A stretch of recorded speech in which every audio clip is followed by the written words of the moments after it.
Hey everybody, welcome back. We're going to tie the winter brown. Very old fly, dates back to, you know, late 1700s. Um, this is a rendition or a recipe of it I learned from Robert Smith's videos by James Whitaker. And we'll go over the fly, and I'll talk a little bit as we're tying why I'm doing this again. If you really want to see how it's properly done and tied, please go to Robert Smith's video.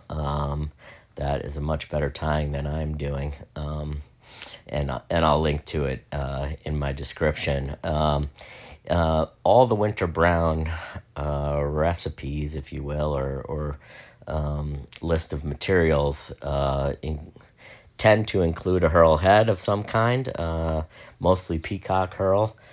For sure, a woodcock feather. Most of them seem to include a under covert, and the color of silk tends to change a little bit, but most of them are for sure orange leaning.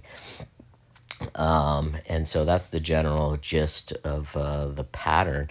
In Robert Smith's book, the earliest listing I see is 1794 from James Pickard, but continues to show up throughout the lists over the years and in different renditions. The reason why I'm tying this and want to talk about this version of the pattern is because, according to Robert Smith's video, it talks about the under covert feather, which I'm about to do, being tied in so that the inside of the feather faces forward, faces the head, or in this case, the hook eye.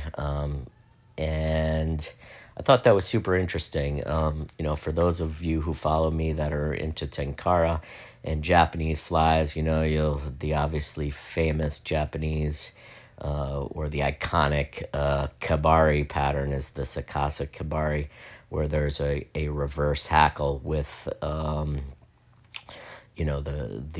winding of the hackle facing forward over the eye.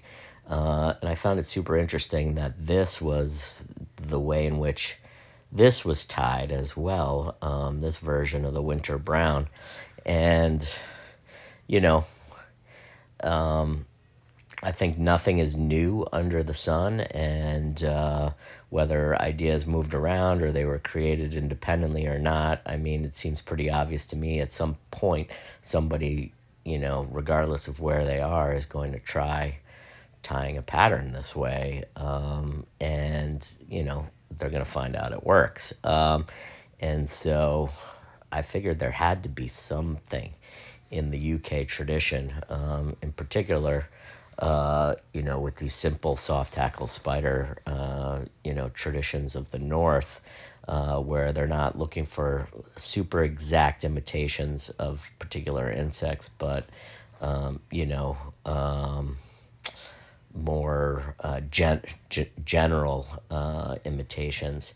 And so this was, so far, is the only one I found that's tied this way.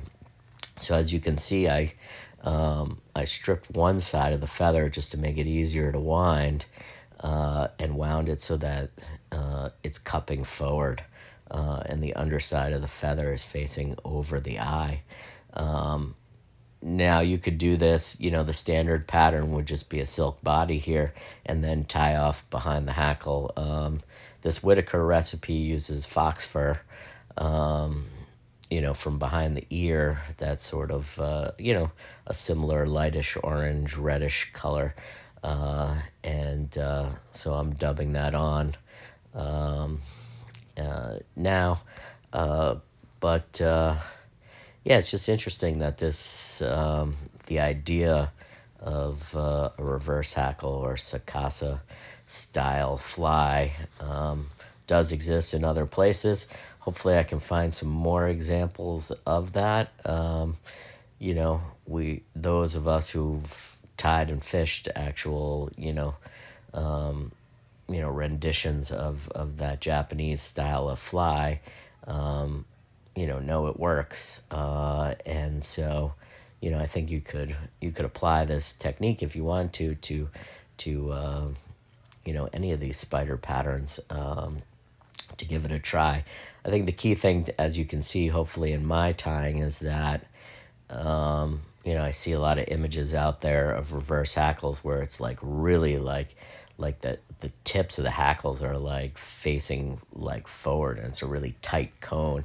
I think with a soft hackled fiber, you want it more like an umbrella, like I have here.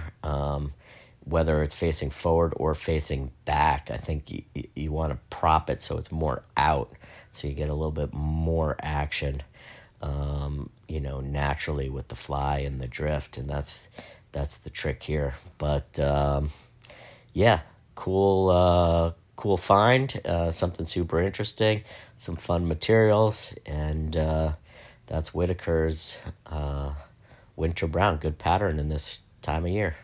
Thank you. Bye.